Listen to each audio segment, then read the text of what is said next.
안녕하세요, 최우섭입니다. iOS 14.5 베타가 이제 거의 마무리에 접어든 것 같아요. 네, 아마도 21일 새벽에 하는 그 이벤트와 함께 공개되지 않을까 생각합니다. 뭐 발표 후에 보시는 분들도 뭐 지금 이 내용이 어쨌든 크게 달라지지 않기 때문에 계속 보시는데 무리는 없을 것 같습니다. 저는 지금 이제 마지막 베타로 보이는 지난주에 업데이트한 iOS 14.5 8번째 베타 버전을 쓰고 있습니다. 이게 꽤 공을 들여서 만들었다는 게 이게 중간에 업데이트 버전이 베타 8까지 오는 경우는 많지 않거든요.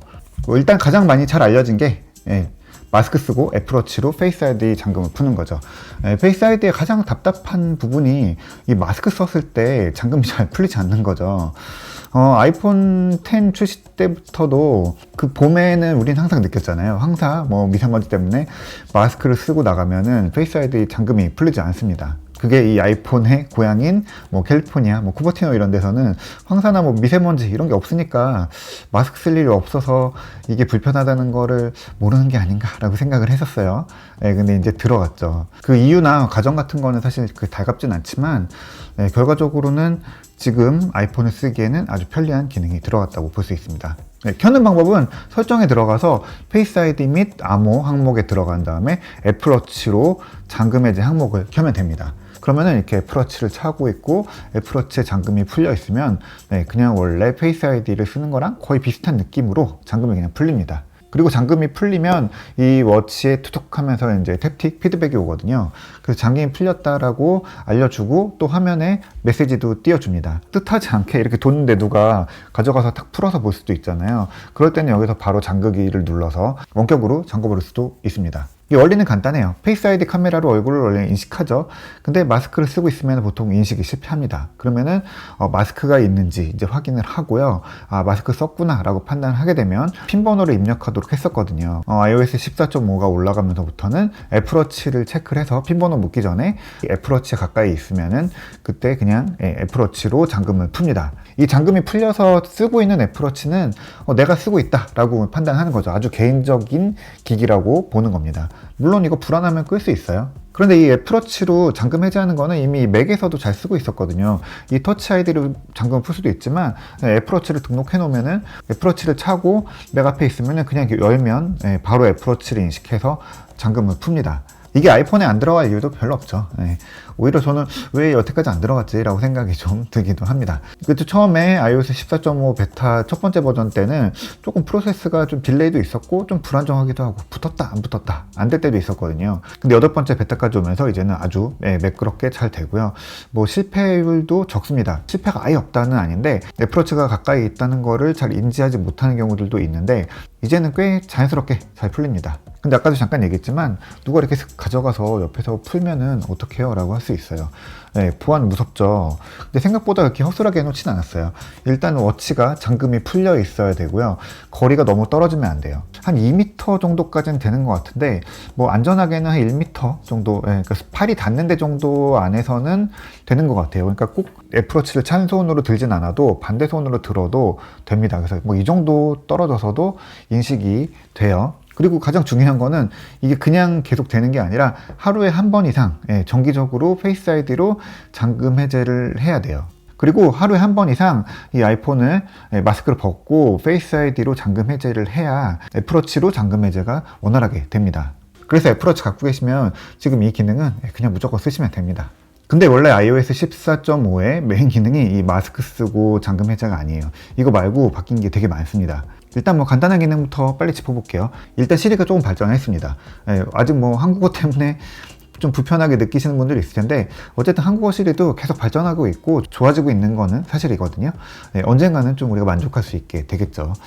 이번에는 이어폰을 쓰거나 뭐 헤드폰 끼고 있거나 아니면 차에서 연결해 놓고 있을 때 전화가 오면은 누구한테 왔는지 읽어주는 기능이 더해졌어요. 그 설정 화면에 들어가서 전화 그리고 발신자 알리기 항목에 들어가서 그걸 키면 됩니다.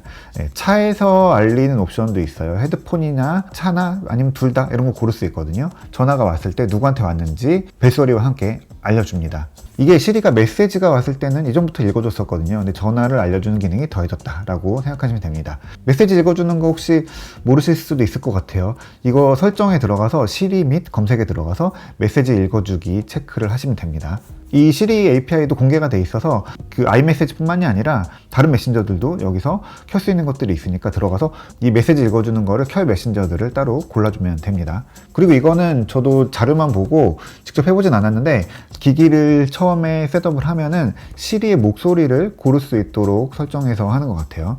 원래 언어별로 2개에서 4개 정도 목소리가 있어요. 한국어도 2개의 목소리가 있죠. 영어는 4개가 들어가거든요.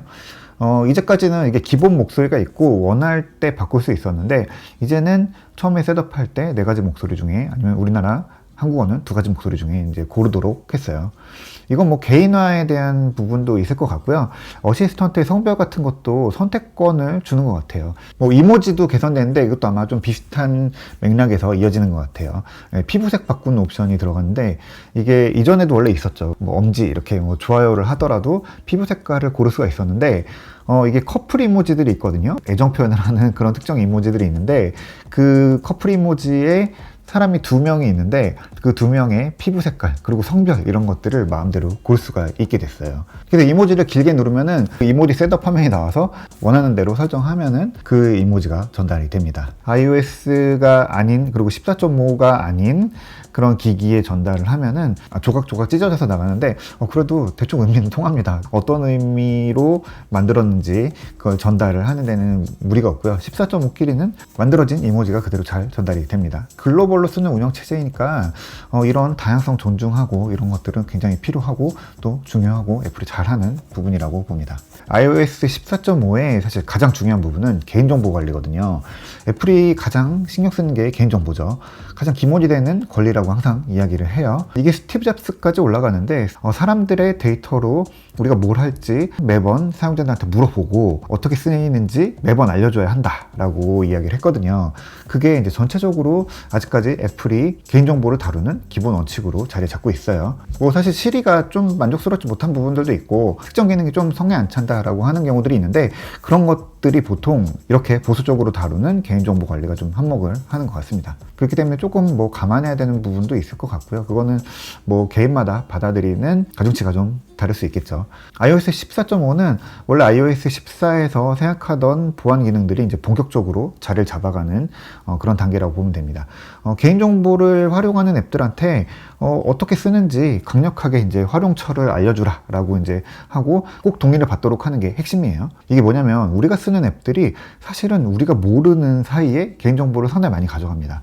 그리고 개개인을 식별할 수 있도록 거기에 이제 핑거프린트라고 해서 지문을 남기듯이 흔적을 남기도록 하고 그거를 수집해서 광고에 사실 활용합니다. 특히 이제 광고가 보여지는 무료 앱 같은 경우는 100% 이런 추적 앱이 들어가 있다라고 보시면 돼요. 뭐 이게 꼭 나쁜 건 아닌데 뭐 마케팅에도 활용되고 뭐 광고에도 활용되고 광고도 사실 뭐 정보의 한 갈래니까 뭐 꼭 나쁘다고 할 수는 없는데 어떻게 쓰는지 우리가 알긴 알아야 되잖아요. 근데 그건 상당히 오랫동안 안 알려왔다는 거죠. 대부분의 앱들이 이 개인 식별 기능이 들어가 있다고 보면 되고요. 그래서 내가 뭘 좋아하고 어떤 거에 관심을 가지고 있는 사람인지 알게 됩니다. 내가 누군지, 그러니까 이름은 몰라도 몇 번 사람이다 라고 인지를 해서 이런 걸 좋아하는 사람이 이런 것도 좋아하겠지라고 해서 그 특정 광고를 밀어 넣어주는 거죠. 이게 생각보다 효과가 되게 큽니다. 근데 그 사이에 개인정보가 너무 쓸데없이 많이 수집되기 때문에 애플은 옛날부터 이 기기 정보를 바탕으로 개인정보 수집하지 못하도록 차단했고요.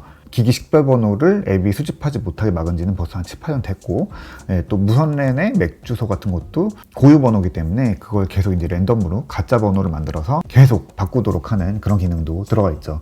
그러다 보니까 점점 이 광고업체들은 식별이 어렵고, 그러다 보니까 여러 가지 방법을 통해서 더 식별하고자 하죠. 그러다 보니까 개인정보 침해가 더 심해지는 거 아닌가라고 이제 판단한 것 같아요. 그래서 요즘에는 어떤 앱들이 깔려 있는지 또 어떤 웹사이트를 보는지 이런 정보들도 보는 거예요. 웹사이트 정보를 가지고 뭐 개인을 추정한다 이런 건 아니지만 어떤 사이트를 즐겨 보는지를 보면은 그거 자체가 이제 흔적이 되는 거죠. 그러면 어떤 사람이다라고 특정을 할 수 있게 되는 거예요. 그리고 어떤 앱 쓰는지만 읽어도 누구인지 파악하기 아주 쉬워지거든요.